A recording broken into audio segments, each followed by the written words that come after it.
Hi friends, welcome to Ragas kitchen friends. இன்னைக்கு வீடியோல 10 ல இருந்து 15 நிமிஷத்துக்குள்ளார கோதுமை மாவு வச்சு சூப்பரான ஒரு ஈவினிங் ஸ்நாக்ஸ் எப்படி பண்ணலாம்ன்றதாங்க பார்க்க போறோம்.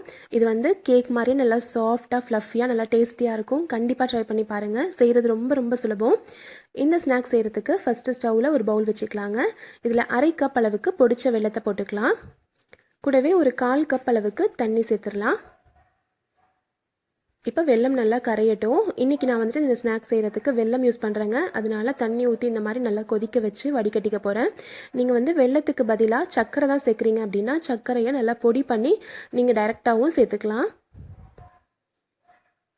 இப்போ பாருங்கள், வெல்லம் நல்லா கரைஞ்சி நல்லா கொதிக்க ஆரம்பிச்சிருச்சு. இந்தளவுக்கு நல்லா கொதி வந்ததும் இப்போ நம்ம ஸ்டவ் ஆஃப் பண்ணிடலாங்க. இது நல்லா சூடு ஆறட்டும். இப்போ ஒரு மிக்சிங் பவுலில் 1 கப் அளவுக்கு கோதுமை மாவு எடுத்துக்கலாம். நான் இன்றைக்கி யூஸ் பண்ணியிருக்கிறது வந்து பார்த்தீங்கன்னா 250 ml அளவுள்ள கப் வந்து நான் யூஸ் பண்ணுறேன். நீங்கள் எந்த கப்பில் வேணாலும் நீங்கள் மெஷர் பண்ணிக்கலாம். கூடவே 1/2 டீஸ்பூன் அளவுக்கு பேக்கிங் பவுடர், 1/4 டீஸ்பூன் அளவுக்கு பேக்கிங் சோடா, அதாவது ஆப்ப சோடா சேர்க்குறேங்க. உங்ககிட்ட பேக்கிங் பவுடர் இல்லை அப்படின்னா 1/2 டீஸ்பூன் அளவுக்கு ஆப்ப சோடா மட்டும் சேர்த்துக்கோங்க. கூடவே ஒரு 1/2 டீஸ்பூன் அளவுக்கு ஏலக்காய் தூள் சேர்த்துக்கிறேன். இதெல்லாமே சேர்த்து நல்லா வந்து கலந்து விட்டுக்கோங்க. நீங்கள் எந்த கப்பில் வந்து கோதுமை மாவு மெஷர் பண்ணுறீங்களோ அதே கப்லையே எல்லா பொருட்களுமே நீங்கள் மெஷர் பண்ணிக்கோங்க. நல்லா வந்து இப்போ கலந்து விட்டாச்சு.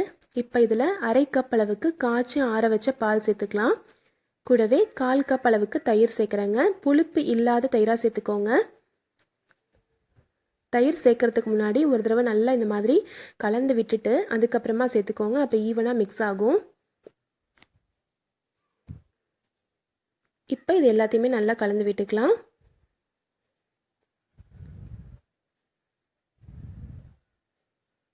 இப்போ ஓரளவுக்கு இது எல்லாமே நல்லா மிக்ஸ் ஆகும்போது நம்ம வெல்லத்தை வந்து ஆல்ரெடி கரைச்சி வச்சுருக்கோம் இல்லைங்களா, அதை வந்து வடிகட்டி நம்ம இதில் சேர்த்துடலாம். இப்போ வெல்லத்தண்ணியை வடிகட்டி சேர்த்துடலாம். நீங்கள் வந்து இந்த இடத்துல வெல்லத்துக்கு பதிலாக சர்க்கரை சேர்க்குறதா இருந்தால் சர்க்கரை பொடி சேர்த்து நல்லா வந்து கலந்து விட்டுக்கோங்க. கலந்து விட்டுட்டு தேவைப்பட்டுச்சுன்னா 2 ஸ்பூன் அளவுக்கு பால் எக்ஸ்ட்ரா சேர்த்து கலந்து விட்டுக்கோங்க. இப்போ இந்த வெள்ளை தண்ணியோடு சேர்த்து நல்லா வந்து கலந்து விட்டுக்கோங்க. கட்டி இல்லாத மாதிரி நல்லா மிக்ஸ் பண்ணிக்கோங்க. தேவையான பொருட்கள் மெஷர்மெண்ட்டோடு நான் வந்து டிஸ்கிரிப்ஷனில் கொடுக்குறேங்க. உங்களுக்கு டவுட் இருந்தால் நீங்கள் செக் பண்ணி பார்த்துக்கோங்க. இப்போ இதெல்லாம் கட்டி இல்லாமல் நல்லா மிக்ஸ் பண்ணியாச்சு.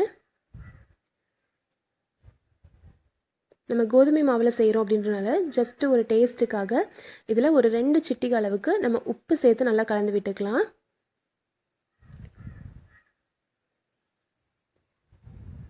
பாருங்கள், கட்டி இல்லாமல் நல்லா மிக்ஸ் ஆயிடுச்சு.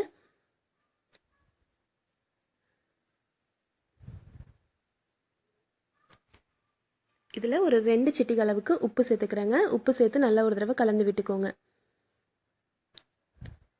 நான் இன்றைக்கி வந்துட்டு பேக்கிங் பவுடர் இருக்குது அப்படின்றனால 1/2 டீஸ்பூன் பேக்கிங் பவுடரும் 1/4 டீஸ்பூன் பேக்கிங் சோடாவும் சேர்த்துருக்கேங்க.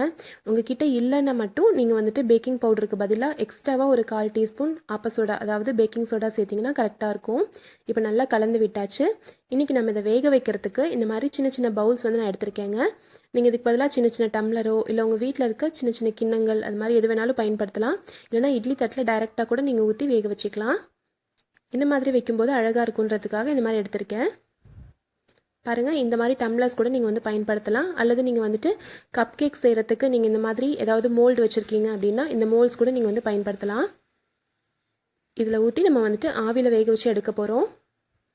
இப்போ கொஞ்சமாக இந்த பவுல்ஸ் எல்லாத்துலேயுமே வந்துட்டு நான் நெய் தடவி விட்டுக்கிறேன். இந்த கிண்ணத்தில் நம்ம ஸ்வீட் செய்கிறோன்றனால நெய் தடவி விட்டு நம்ம வந்துட்டு வேக வைக்கும்போது நல்லா வாசனையாக நல்லா டேஸ்ட்டாக இருக்கும்.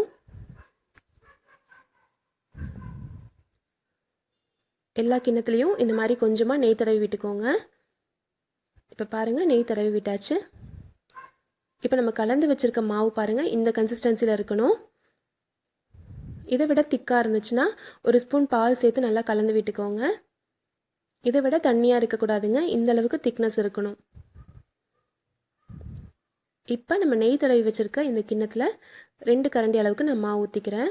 அதாவது அந்த கிண்ணத்தில் பாதி அளவுக்கு மட்டும் நம்ம மாவு ஊற்றினா போதுங்க, எக்ஸ்ட்ராவாக ஊற்றாதீங்க. அப்புறம் அது பொங்கி வரத்துக்கு இடம் இல்லாமல் இருக்கும். இப்போ பாருங்கள், பாதி அளவுக்கு மட்டும் நான் மாவு ஊற்றி வச்சுருக்கேன். இந்த அளவுக்கு ஊற்றினீங்கன்னா கரெக்டாக இருக்கும்.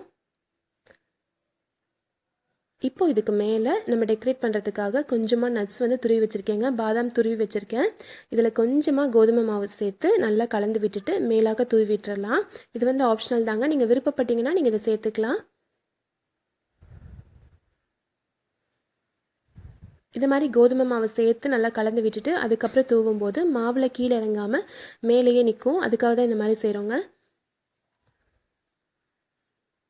இப்போ பாருங்கள், மேலே லைட்டாக இது மாதிரி தூவி விட்டுக்கலாம். நீங்கள் விருப்பப்பட்டீங்கன்னா அதில் டூட்டி ஃப்ரூட்டி கூட சேர்த்துக்கலாம்.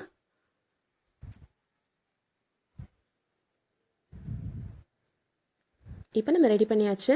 இப்போ இட்லி பாத்திரத்தில் 1 டம்ளர் அளவுக்கு தண்ணி ஊற்றி அதுக்குள்ளார இன்னொரு பாத்திரம் வச்சுருக்கேங்க. அதுலேயும் 1 டம்ளர் அளவுக்கு தண்ணி ஊற்றி வச்சுருக்கேன்.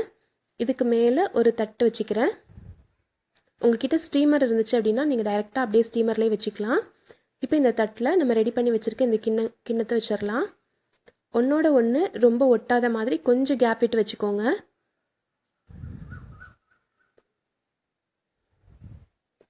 இப்போ நம்ம இட்லி வேக வைக்கிற மாதிரியே இதை வந்துட்டு ஒரு 10லேருந்து ஒரு 15 நிமிஷம் வேக வச்சு எடுத்துக்கலாங்க. மீடியம் ஃப்ளேமில் வச்சு வேக வச்சுக்கலாம். இதை மூடி வச்சிடலாம். எனக்கு வந்து கிட்டத்தட்ட 15 நிமிஷம் கிட்ட ஆச்சுங்க வேகிறதுக்கு. நம்ம யூஸ் பண்ணுற பவுல் அல்லது டம்ளர் அதை பொறுத்து நம்மளுக்கு வந்து டைம் வந்து வேரி ஆகும். இப்போ பாருங்கள், 15 நிமிஷம் கிட்ட ஆயிடுச்சு. மீடியம் ஃப்ளேமில் நல்லா வெந்திருக்கு, நல்லா உப்பி வந்திருக்கு பாருங்கள். இது கொஞ்சம் சூடு ஆறட்டும். சூடு ஆறினதுக்கு அப்புறமா நம்ம கிண்ணத்துலேருந்து எடுத்துக்கலாம். அப்போ ஒட்டாமல் வரும். சூப்பராக நல்லா டேஸ்டியான ஸ்நாக்ஸ் ரெடி ஆயிடுச்சுங்க. இதில் நம்ம எண்ணெயோ எதுவுமே ஆட் பண்ணலை, எக்ஸ்ட்ராவாக முட்டை கூட ஆட் பண்ணலை.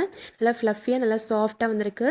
உங்களுக்கு சப்போஸ் கேக் செய்யணும் அப்படின்னு ஆசையாக இருந்து உங்களால் கேக் செய்ய முடியல அப்படின்னா நீங்கள் கண்டிப்பாக அதை வந்து ட்ரை பண்ணலாம். நிறைய பேர் வந்து பார்த்தீங்க அப்படின்னா எங்கள் பாத்திரம் டேமேஜ் ஆயிருமோ அப்படின்னு நினச்சி பயப்படுறீங்க. இந்த மாதிரி செஞ்சு பாருங்கள், ரொம்ப ஈஸியாக இருக்கும். பாருங்கள், சைட்ஸ்லாம் கத்தியில் எடுத்து விட்டுட்டு எடுத்தால் ஒட்டாமல் வந்திருக்கு பாருங்கள். நல்லா சாஃப்டாக கேக் மாதிரி சூப்பராக டேஸ்டியாக இருக்கும். நல்லா பஞ்சு மாதிரி நல்லா சாஃப்டாக வந்திருக்குங்க பாருங்கள். இந்த கிணத்துலேருந்தும் சைட்ஸில் இந்த மாதிரி கத்தி வச்சு எடுத்து விட்டுக்கோங்க. நல்லா சூடு ஆறுனதுக்கு அப்புறமா எடுங்க. அப்போ தான் ஈஸியாக இருக்கும் எடுக்கிறதுக்கு. ரொம்ப சிம்பிளாக நம்ம வீட்டில் இருக்க இன்க்ரீடியன்ஸ் வச்சு சூப்பராக நல்லா டேஸ்டியான ஸ்நாக்ஸ் ரெடி பண்ணிட்டோம் ஃப்ரெண்ட்ஸ். கண்டிப்பாக ட்ரை பண்ணி பாருங்கள், உங்களுக்கு ரொம்ப ரொம்ப பிடிச்சிருக்கும். சட்டுன்னு செஞ்சிடலாம். நம்ம இட்லி வேக வைக்கிற அந்த டைம் தாங்க ஆகும். ரொம்ப சுலபமாக வந்துடும். நீங்கள் விருப்பப்பட்டீங்கன்னா இதில் ஒரு 1/2 கப் அளவுக்கு தேங்காய் துருவல் சேர்த்து கூட நீங்கள் இதை வந்து ப்ரிப்பேர் பண்ணலாம். ரொம்ப டேஸ்டியாக இருக்கும். இப்போ பாருங்கள், நம்ம கட் பண்ணி பார்த்துடலாம். உள்ளேயும் நல்லா வெந்திருக்குங்க, நல்லா சாஃப்டாக வந்திருக்கு. சூப்பரான கோதுமை மாவு ஸ்டீம்டு கேக்ஸ் ரெடி ஆயிடுச்சு ஃப்ரெண்ட்ஸ். கண்டிப்பாக ட்ரை பண்ணி பாருங்கள். இந்த ரெசிபி உங்களுக்கு ரொம்ப ரொம்ப பிடிச்சிருக்குன்னு நினைக்கிறேங்க. பிடிச்சிருந்துச்சுன்னா நம்ம சேனல் ராகாஸ் கிச்சனில் ஒரு லைக் கொடுங்க. ஃப்ரெண்ட்ஸ் கூட ஷேர் பண்ணிக்கோங்க. சப்ஸ்கிரைப் பண்ணி வச்சுக்கோங்க. தேங்க்யூ.